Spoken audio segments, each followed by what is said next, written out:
ಯಾಕೋ ಇವತ್ತು ಅಮ್ಮನ್ ನೋಡ್ಬೇಕು ಅನ್ಸ್ತಿದ್ಯಲ್ಲ. ಸರ್ಪ್ರೈಸ್ ಕೊಡೋಣ?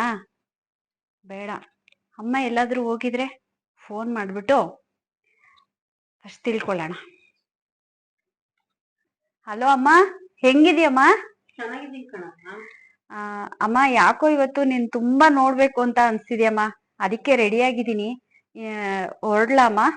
ಬೇಡ ಕಣವ, ಇದು ಪಕ್ಕದ ಮನೆ ಸುನಿ ಅವ್ರೆ, ಅವ್ರು ನೋಡಕ್ಕೆ ಅಂತ ಹೋಗ್ತಾ ಇದೀವಿ ಕಣವ. ಹುಷಾರಿಲ್ಲವಂತೆ, ರೆಡಿ ಆಗ್ಬಿಟ್ಟಿದ್ವಿ. ಹೌದಾ, ಸರಿ ಅಮ್ಮ, ಆಯ್ತು. ಅಮ್ಮ ಪಕ್ಕದ ಮನೆ ಆಂಟಿ ಜೊತೆ ಹೋಗ್ತಿದಾರಲ್ವಾ, ಅವ್ರಿಗೆ ಸ್ವಲ್ಪ ಹೇಳ್ಬೇಕು ಹುಷಾರಾಗಿ ಕರ್ಕೊಂಡೋಗಿ ಕರ್ಕೊಂಡ್ ಬನ್ನಿ ಅಂತ. ಆಂಟಿ, ಹೇಗಿದ್ದೀರಾ? ಚೆನ್ನಾಗಿದೆ ಕಣಮ್ಮ. ಅಮ್ಮನು ಮತ್ತೆ ನೀವುನು ಮಗಳು ನೋಡಕ್ಕೇನೋ ಹೋಗ್ತಿದ್ದೀರಂತೆ. ಅಮ್ಮನ್ ಕರ್ಕೊಂಡ್ ಹೋದ್ರೆ ಸ್ವಲ್ಪ ಹುಷಾರಾಗಿ ಕರ್ಕೊಂಡ್ ಹೋಗ್ ಬನ್ನಿ ಆಂಟಿ, ಅವ್ರಿಗೆ ಮೊದ್ಲೇ ಹುಷಾರಿಲ್ಲ. ಯಾರಮ್ಮ ಅಂದವರು? ನಿಮ್ ಮಗಳು ನೋಡಕ್ ಹೋಗ್ತಿಲ್ವಾ? ಅಮ್ಮ ಹೇಳಿದಳ ಈಗ ತಾನೇ ಕಾಲ್ ಮಾಡಿದ್ಕೆ. ನನ್ಗೆ ಹುಷಾರಿಲ್ಲ ಕಣಮ್ಮ, ನಾನೆಲ್ಲ ಹೋಗ್ಲಿ? ಹೌದಾ, ಸರಿ ಆಂಟಿ, ಆಯ್ತು. ಅಮ್ಮ ಯಾಕೆ ಸುಳ್ಳು ಹೇಳಿದ್ರು?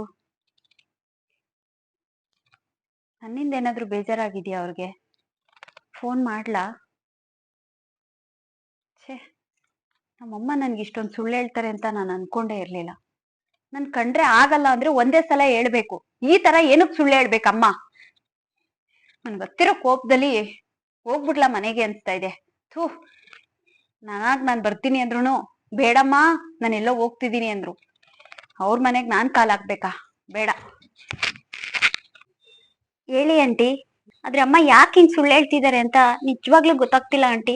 ತುಂಬಾ ಬೇಜಾರಾಗ್ತಿದೆ ಆಂಟಿ. ನಾನ್ ಪ್ರತಿ ಸಲ ಮನೆಗ್ ಬರ್ತೀನಿ ಅಂದ್ರೂ ನನ್ನ ತುಂಬಾ ಅವಾಯ್ಡ್ ಮಾಡ್ತಿದ್ದಾರೆ ಆಂಟಿ. ಎಲ್ಲಿ ಗಂಡನ್ ಬಿಟ್ಬಿಟ್ಟು ಬಂದ್ ಸೇರ್ಕೊತಾಳೆ ಅನ್ನೋಕ್ಕೋಸ್ಕರ ಅಂತ ಇದಾರೆ ಕಣಮ್ಮ. ಬೇಜಾರ್ ಮಾಡ್ಕೋಬೇಡ ಕಣಮ್ಮ.